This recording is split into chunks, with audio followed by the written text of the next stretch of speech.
Hello and welcome to this evening's Art Unlocked with me, Emma Phillip. I'm Senior Curator here at The Box in Plymouth.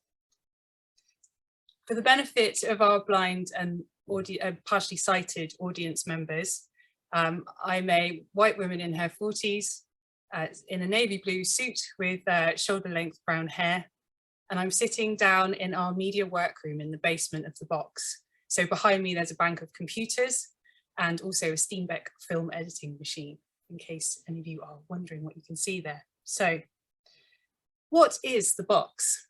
Well, we are Plymouth's new museum, gallery and archive. We opened in 2020, which, as you might imagine, was a challenge and interesting after a £46 million capital redevelopment. We're composed of 5 historic collections brought together under one quite large roof that you see here in this slide. So we comprise the Plymouth Local Studies collection. So that's a reference collection detailing the city's history, accessible to our visitors. We also have the Plymouth and West Devon record and archive collection, dating right back to 1190. We have the Southwest Film and Television Archive, which is the country's largest collection of moving image archive, 10,000 hours in total. We also have the collection formerly known as the Southwest Image Bank, which is stills photography going right back to the 1890s from across the city and the wider region too. So that collection is over 2,177,000 items. And here we are. This is an exterior of our new extension building. So for those of you that knew us before, we had our Edwardian buildings facing onto North Hill in the city of Plymouth. We now have this triple height glazed extension. And this is our new entranceway and our wow space. Above that, you can see here this giant box cantilevered out over the side of the building, covered in mirrored square tiles reflecting the clouds and the surrounding environment. And that's the box from which we get our name. As I say, the collections are an amalgam, and the buildings are also a partnership between the old and the new. And one of the buildings that is on our site across our public space, you see here our piazza. So if you were standing here looking at the front of our building, behind you would be our Grade 2 listed church called St. Luke's. It's a converted non-conformist chapel, and that's been changed into a remarkable space for contemporary art. So I show you here the inside of St. Luke's Church, and this was the opening hang by an artist called Lynette Yard for her exhibition Sequences, Inversions and Permutations from 2020. And I think you can see here how, just like our buildings, the box aims to bring together in its work the historic and the contemporary, and to investigate the dialogue between the two. This installation was in part inspired by the traditions of rope making and boat manufacture, ship manufacture in the city of Plymouth. And the window too, the east window there that you can see at the far end of the church, was created by Leonore from fused glass, inspired by our Cottonian collection, which you will see later on this evening. So, as I said, the collection, the box is an amalgam of collections, and the part of the collection that I'd like to talk to you about tonight primarily is that of formerly of Plymouth City Museum and Art Gallery, and some of you may be familiar with that collection. It goes right back to the it began in 1897, the last years of the 19th century.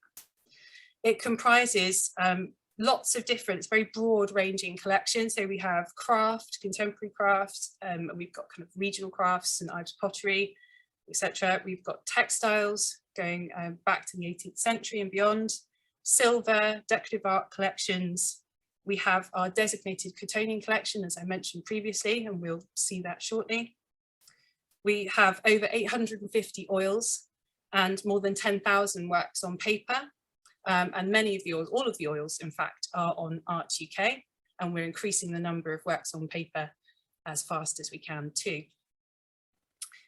The art collection has particular strength, as you might expect for a collection based in the southwest of England, in Newlyn, the paintings of the Newlyn and St Ives colonies and modern British painters particularly therein. We have local topography from the 1600s to today, including artists who were native to the city and also those who travelled to visit, including Turner. We have a collection of Camden Town paintings and also of paintings by the same group when they were in down here in Devon. We have maritime painting and a growing collection of contemporary art, which includes the work of Quinlan and Hastings and Kehinde Wiley. So this evening, I'd like to share with you 5 paintings from the fine art collection. What I'm going to do is I'm going to do a short audio description of each one, and then I'm going to move into talking about some of the stories and some of the significance of these works. So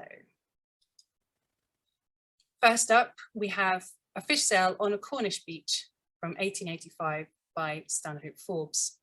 And I added this one in because it's one of our best loved. In fact, I'll stick my neck out and say it is our best loved painting. It measures 146 centimetres high by 181 centimetres wide. So in old money, that's about 5 feet high by 9 feet wide. Here we have a scene of Newlyn looking out. We're standing on the wet beach at Newlyn at low tide, looking out to sea. We have a grey overcast sky and then a very high horizon line. In this painting, the horizon is only about 10 or 12 inches from the top of the canvas. On that horizon, we see the sails of Cornish luggers in browns and oranges and kind of trapezoidal shapes picked out against the clouds. On the shoreline, men are landing fish from these luggers in little dinghies. And then there are crowds of people on the shoreline standing around with the fish at their feet. And there's an auction going on. On the right-hand side of the painting, there's a cart and a crowd of people stood around the cart. In a gap in the crowd, you can see the standing figure of an auctioneer who's holding a bell up as if he is about to drop it down and ring to either start or to finish a sale. In the foreground of the painting, there's a triangular arrangement of characters. There's a standing fisherman just to the right of centre. He holds a white sack over his left shoulder, and in his right hand, down by his side, he has a mackerel fishing line with 2 shiny mackerel just against his left leg. He's looking down, and to his left and sat there is a woman on a fish basket. And she's got a straw hat on, her face is turned away from us. She's putting her right hand up to her chin. Across from her, the third point of the triangle, on just to the left of the centre of the painting, is a standing figure of a woman. And she has her hands leaning, she's leaning on the side of one of the dinghies, which is just pulled up on the wet sand. Between the 3 of them, there's an array of fish on the shoreline, on the sand, and the fish spill out towards the front of the painting. In general, it's a very grey, very blue composition, very cool toned composition, and the fish really sort of jump out at you off of the wet sand. So this was painted by Forbes in 1885, shortly after, well, begun in 1884 and finished in 85, shortly after he arrived in the embryonic artistic colony of Newlyn. He'd been tempted down there by artist acquaintances of his, Leg Southers and Walter Langley. And he took an instant liking both to the people and to the light in the southwest of England, on the Cornish Peninsula. Previous to moving down to Newlyn, Forbes had been in France. He had a French mother and an Irish father, and he'd studied first in London, then in Paris at Bonnage Studio, and then he'd moved out to the Breton coast and begun to paint scenes of daily life there. So I show you now, by way of comparison, a street in Brittany from 1881. So this is 3 or 4 years before he lands up in Cornwall. And this is in the Walker Art Gallery's collection in Liverpool. Very briefly, this is a street scene and a young girl stands on a stone step. There are stone houses disappearing into the distance. And I show you this because you can see a similar concern here and a similar approach to the fish sale, but obviously it's lighter here in France. There's more natural light in this day, but the same concerns abound around showing ordinary people doing ordinary things and capturing it with that sense of immediacy and freshness, that en plein air painting, that outdoor painting with a square brush and a real quick touch. So here we are back in Cornwall. And one of the joys of this painting, and one of the things it's very difficult to show you digitally, is the brushwork. So I've extracted a couple of details, which I hope will show you just how remarkable the painting is, how good the painting is here. So this is a view of the fish in the front left-hand corner of the composition. They're really, when you see the painting, they really kind of jump out at you. And there's a John Dory here on the sand with his yellow eye and a black spot on his side. And I hope you can see or get a sense of from this detail, the quickness of the brush, the square-edged approach and the kind of chisels of the brushwork. Really beautiful. And here is a detailed view of the standing fisherman that we talked about, the top of that triangle in the foreground of the composition. And again, you can see the way that his jacket has been painted. You can see the brushstrokes, and similarly too, the reflection of the standing figures who are on the left here, the way that their forms are reflected on the wet sand. Those are really just a series of white and brown brushstrokes. That's all they are. But from a distance, when you see the painting, they just read so crisply and so beautifully, and they create the whole effect of the painting. Now I have unashamedly got the curatorial crowbar out. I've got no reason really to show you this other than I think it's a fantastic drawing. So this is the standing figure from the fish sale.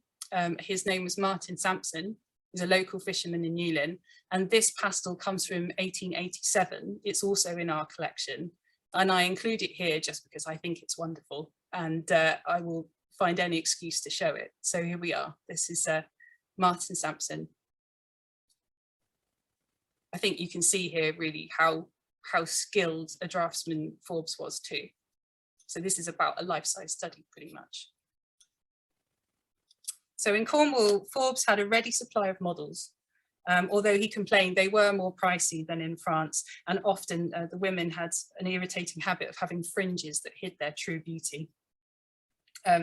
This painting was assembled by a mixture of in situ and studio painting. There's a fantastic moment when Forbes leaves the entire canvas in the care of a young boy whilst he goes off for some lunch and gives him a few bob to look after the canvas. And when Forbes returns, he writes that he finds the boy sat over the reverse stretcher bar using it like a deck chair. So that aside, I think he got on quite well. If you have time to seek out the Penley Galleries collection, Penley House collection in Penzance, they have a lovely study for this painting too. So as I mentioned, Forbes wrote home often during the creation of this painting, and all his letters to his mother are now in the Tate archive. So they are there for you to look up should you wish to. They are quite an interesting read. And we know from them lots of things about the creation of this painting. As I said, we know about various incidents, him leaving it in the care of the boy, etc. We know that he ordered the canvas in June of 1884. And he said, I quote, he clearly had it in his mind. Even at this point, he knew exactly what he was about. He said, I quote, "It will be quite a different sort of picture with lots of figures, those in the foreground only half life size. Subject, the landing of the fish. Groups of girls in the foreground with fish creels, etc. And in the distance, sea, boats and landing fish, people buying, etc. This already designed and thought out, but to carry it out will be a long and difficult job." He battled on, working through, quotes, simply disgusting winter weather, high modelling fees and the stench of fish, finally completing it in March of 1885 and sending it straight off to the Royal Academy.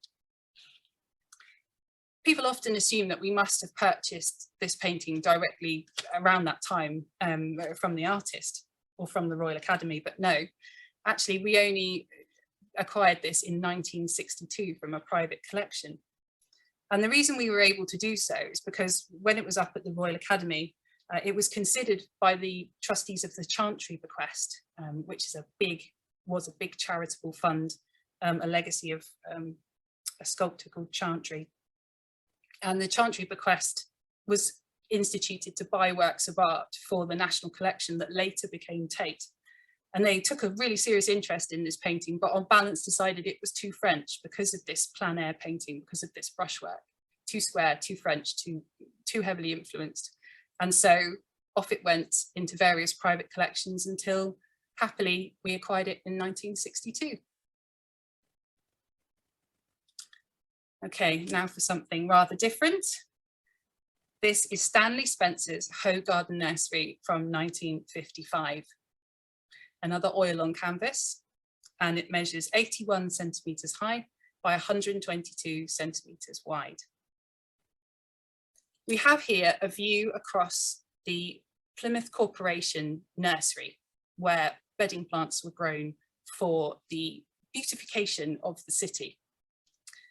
And we have a blue and white sky above, moving down to a series of ramshackle buildings and with interesting roof lines, I think. So from left to right, we have the nursery keeper's cottage and then a greenhouse, a little tin shed bothy with a stove chimney sticking out the top of it.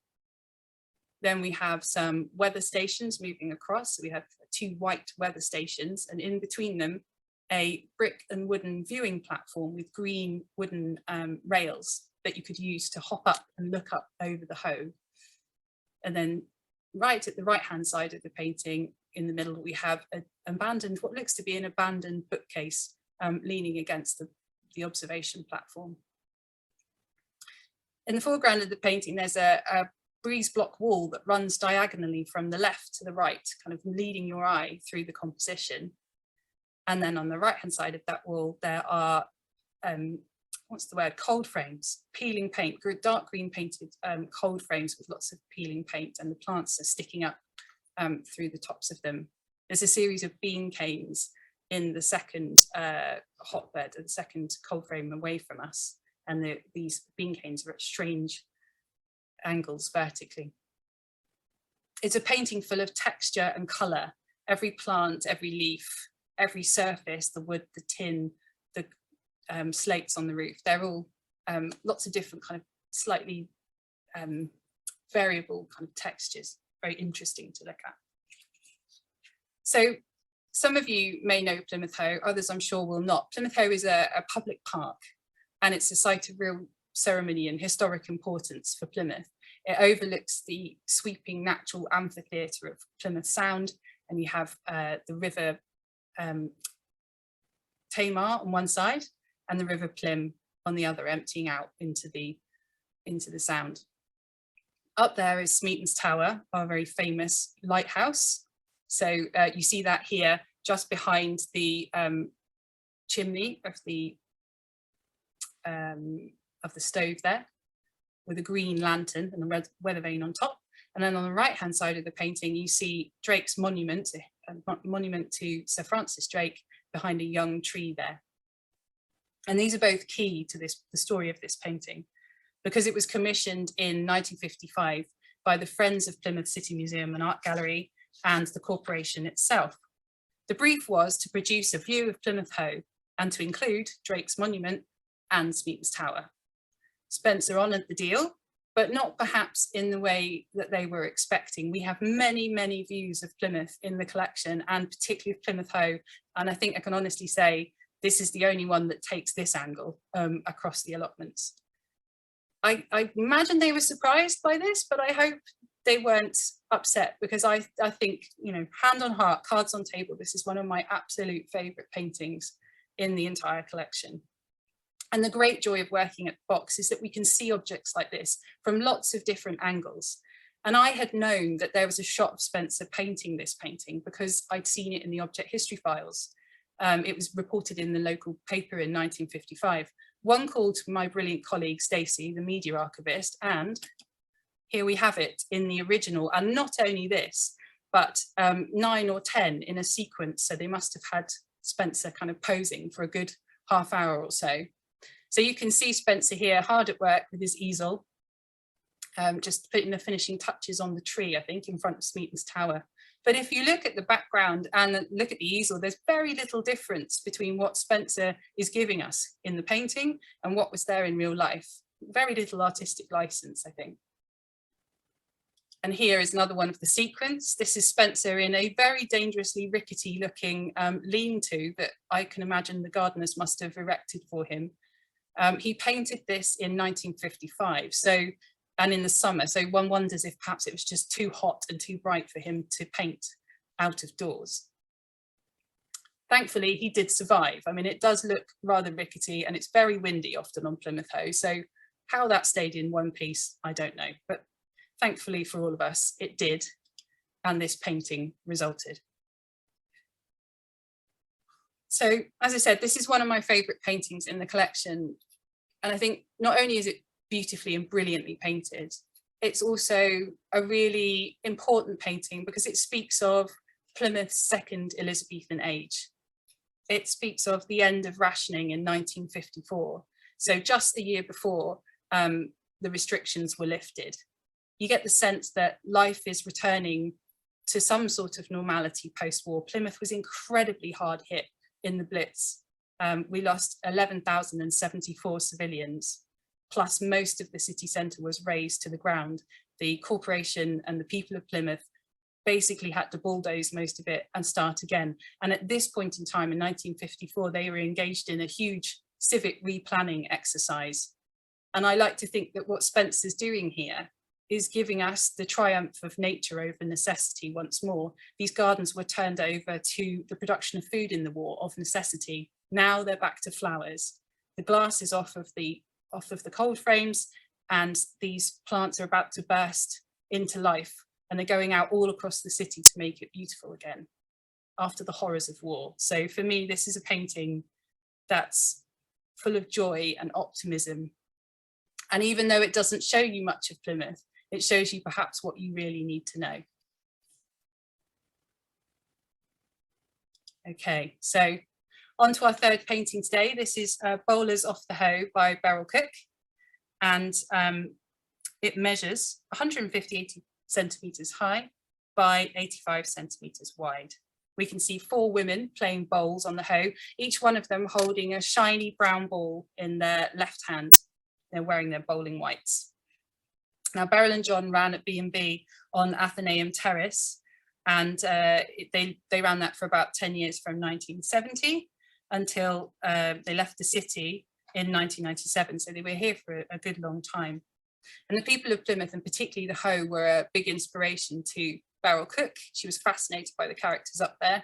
And again, if you look on BFI Player, you can find an interview from our collections in 1983 with Cook talking about the Hoe. What's significant about her is that she never considered herself a professional artist. She had no professional training.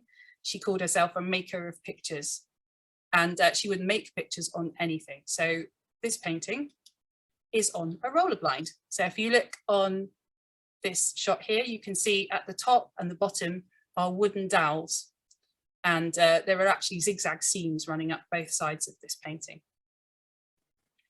We bought this one in 1975, direct from the artist, on the occasion of her first show at Plymouth Arts Centre. It was a local curator, Bernard Samuels, who brought Beryl Cook's work to the world. Previous to that show, she was undiscovered. After the show, she had commercial representation, she was picked up by the media, and the rest, as they say, is history. So now onto our fourth painting for today. This is a portrait of Charles Rogers by Sir Joshua Reynolds. It dates from 1777 and it's 63.5 centimetres high by 59 wide.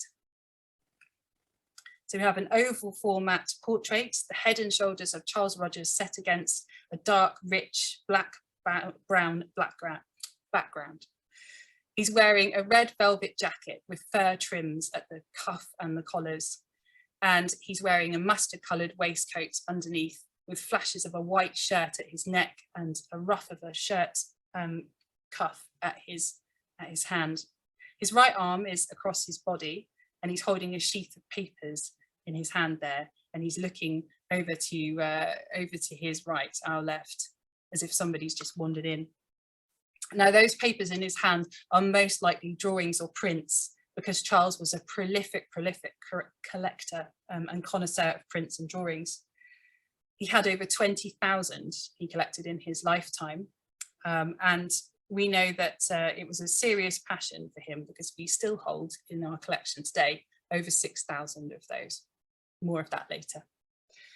So Rogers the connoisseur knew Reynolds, both as an artist, but also, and probably primarily, as a collector of prints and drawings too. And Charles's endeavour was to publish some of his collection and those of other collectors that he knew. And he self-published a book called Prints in Imitation of Drawings in 1778. This portrait became the frontispiece for it. So I show you here William Wynne Ryland's Mezzotint engraving of the portrait, which became the frontispiece for the book. And here is the collection. So this is my colleague Tara, who is now curator of the Cottonian collection, looking through one of the volumes. And that large bookcase that you see at the back there contains huge folios of prints, huge volumes of prints in Charles's own bindings, covered in his notes and handwriting, and still in those bindings today after all these years. And in fact, that furniture you see there is also, they are also Charles's personal commissions. So that's a collection we're incredibly proud to hold. And that painting brings together Sir Joshua Reynolds as a locally born, he was born in Plymouth and St Maurice in 1723, so a very significant, important artist for us in Plymouth, with a very important collector and connoisseur with a very important collection. So that painting is a junction between all of those three things. And now onto something more contemporary. This is Lynette Yard and Boachi's To Tell Them Where It's Got To, from 2013. This is an unframed, unglazed oil on canvas, 60 centimeters high by 55 wide. And we have the head, neck, and top of the shoulders of a young black woman.